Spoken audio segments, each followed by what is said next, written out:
Champagne Moment Blown to Shit by Nathan Pettigrew. Despite our solid plan, our costumes and shotguns, Frank and I didn't stand a chance at walking out of Verdon's savings bank with a single dollar bill in hand. And that's on me. We were the first customers to arrive on Tuesday morning, July 16th, 2019.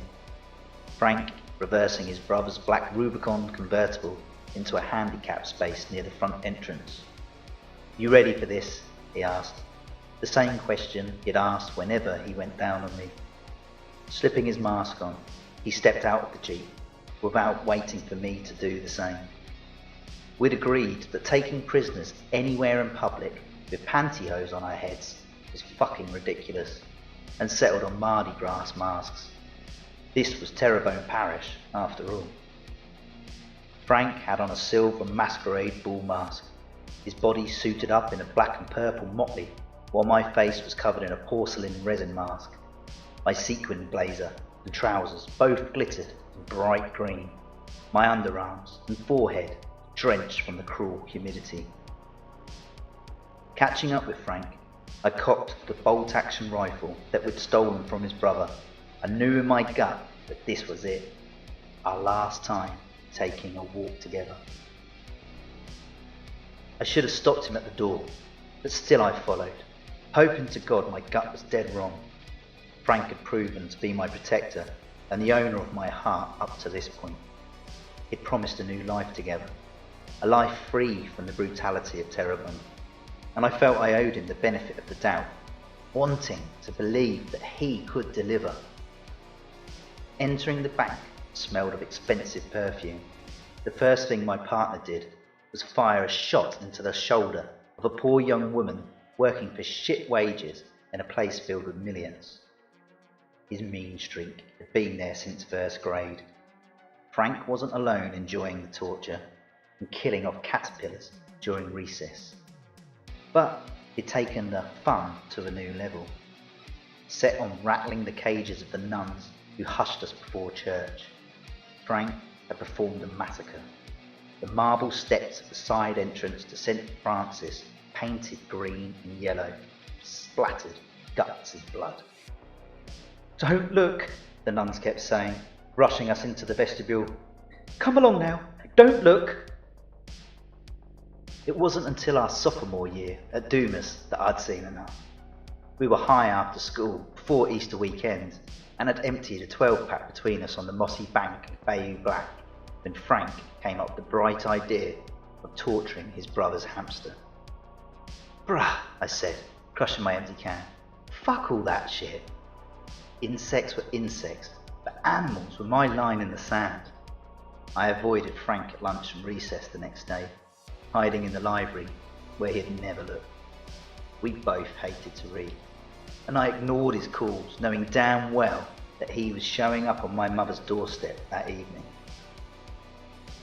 "Bruh, I'm sorry," he said. "Shit was fucked up. I mean, I had too much to drink is all, and..." "I was just as drunk as you were, Frank. Now get the fuck out of here. We're about to eat." "Smells good," he said, referring to the fry batter.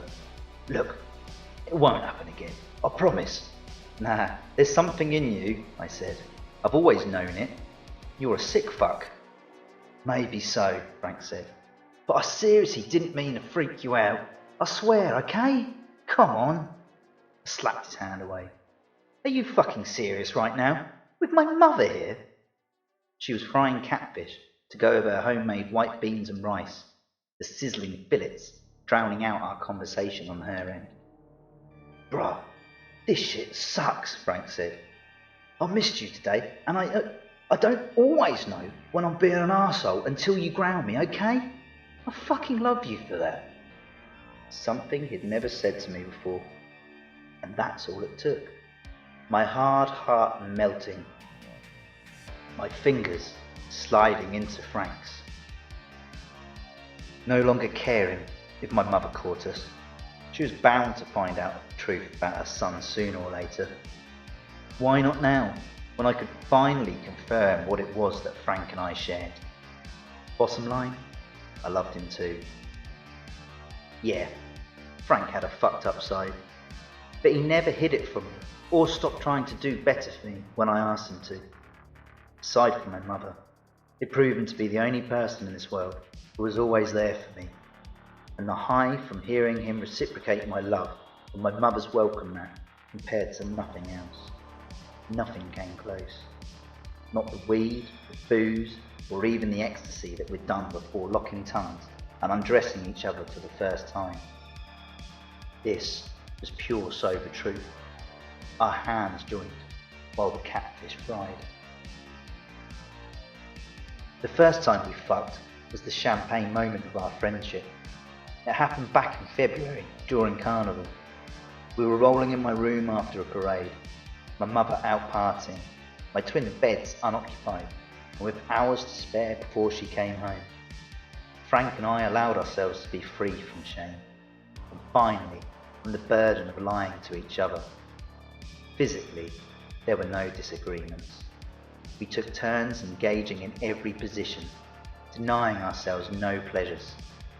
He didn't wear deodorant, but I didn't care. The stench of his underarms making every second of this moment real. We wouldn't see another opportunity to fully enjoy each other until a Tuesday in early May. Frank's parents were on vacation in Lake Tahoe, and his brother was out deer hunting. With no one home and summer only weeks away, we decided to celebrate, and were going at it for maybe 10 minutes before Frank's brother walked in on us. Shit! I jumped off Frank's ass and scrambled my clothes for cover, my adrenaline making it impossible for me to stand there in his room without shaking. A senior, Chris was older than Frank by 2 years and taller by as many inches. "Take it easy," he said. "We've all experimented when we couldn't get laid." "Is that what you think this is?"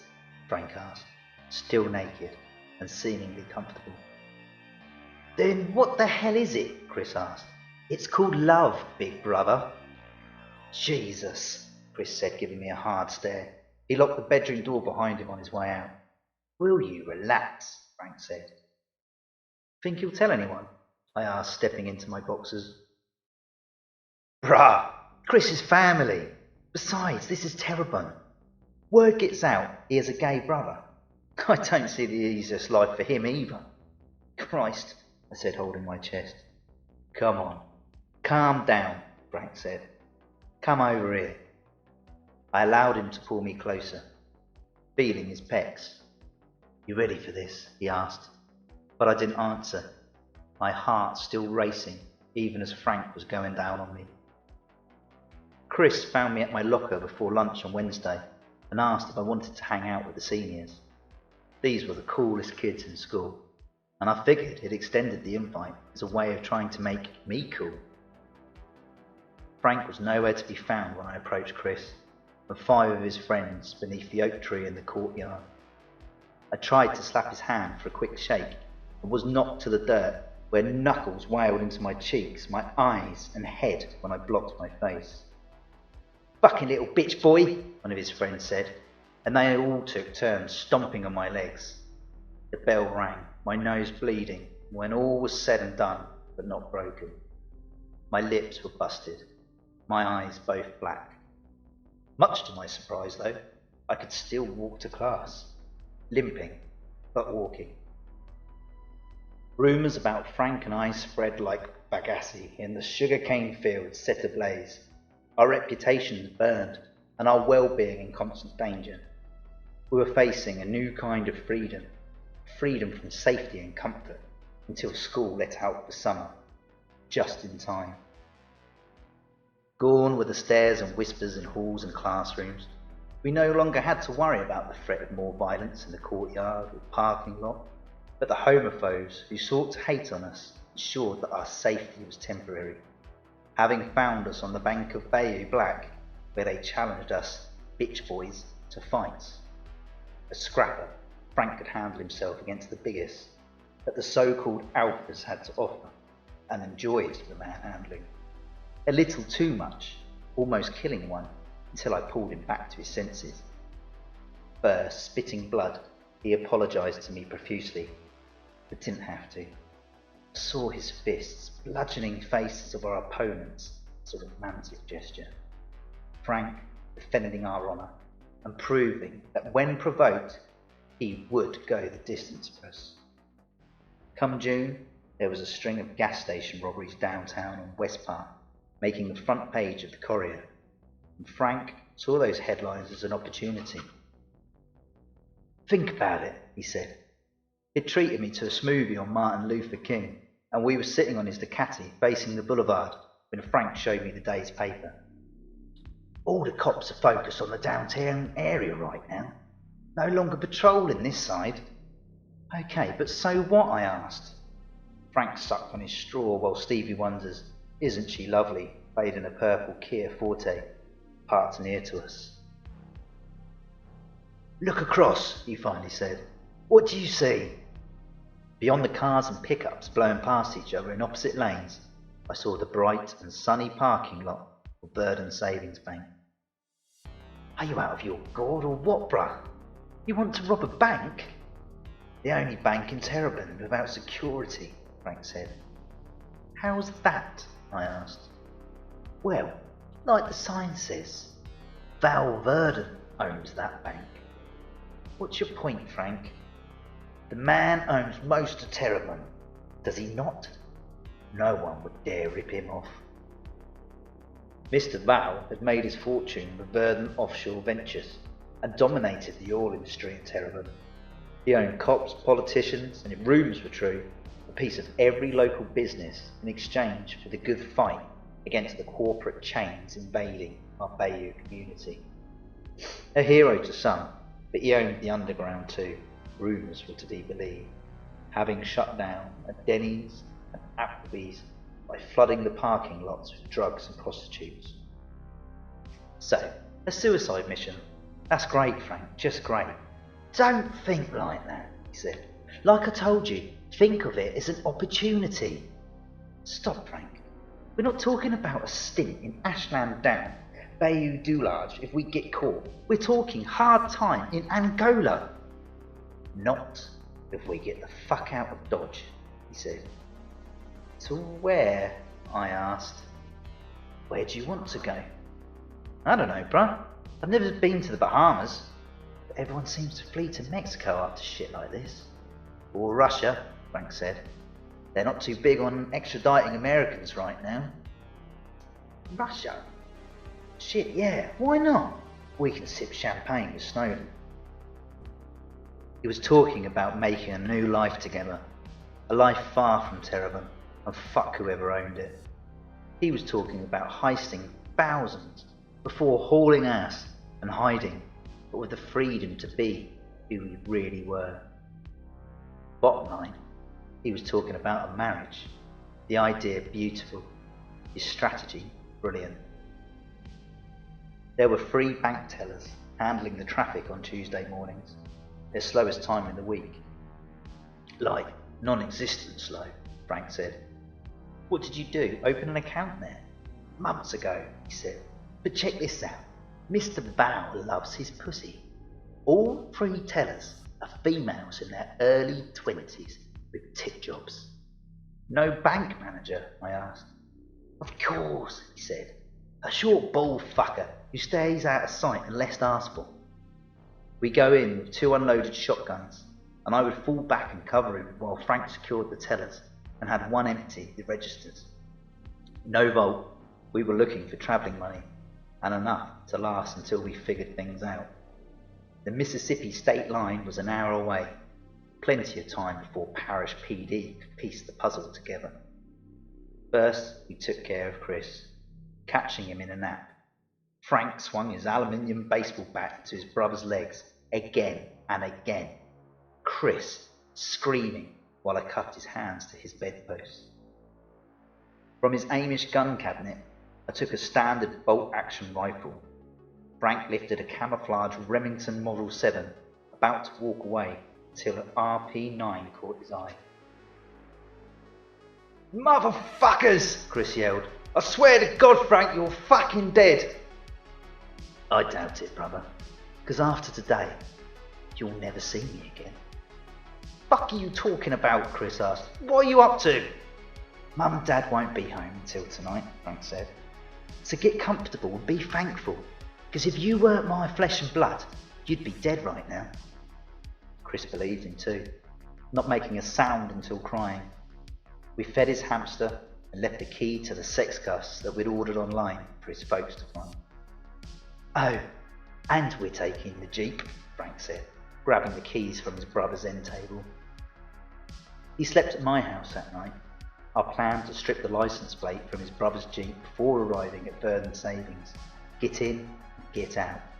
We would dump the Jeep on one of the new extension roads off Martin Luther King and take Frank's Ducati from there.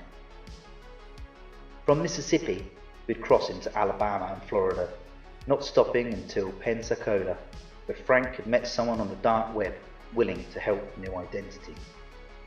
From there, the possibilities were endless. Bahamas, Mexico, maybe Russia, but Frank said nothing about hurting people, leaving me stunned on the morning of the robbery when he started shooting. He jumped the counter after firing into the shoulder of one teller and knocked another to the floor. "The manager," he said to the third and last one standing. "Call him out here." He pointed his shotgun in the young woman's face, counting to 3, and she didn't panic. She picked up the phone and pressed a button. And as soon as the gentleman appeared, Frank pulled the RP9 from the rear of his Motley and fired into the manager's leg. "There," he said. "No one else to worry about." No one except for Frank. Like the St. Francis massacre in first grade, he was leaving his mark. He couldn't help himself. Frank was Frank, and this was on me. I saw the good in him. I'd seen him trying to do better for me, and wanted to believe in his promise to escape Terrebonne after coming this far. But not like this. Not with this moment haunting me forever. Bottom line, I was in love with a killer. Had been for most of my life, and had allowed him to blind me from my better judgment. He had no qualms when it came to hurting animals, and almost killed another human being in a physical altercation. Shit, I'd witnessed him admit to wanting to kill his own brother. Folks in the banks were strangers and had done nothing to us. But Frank was going all the way with at least one of them. I could see that now.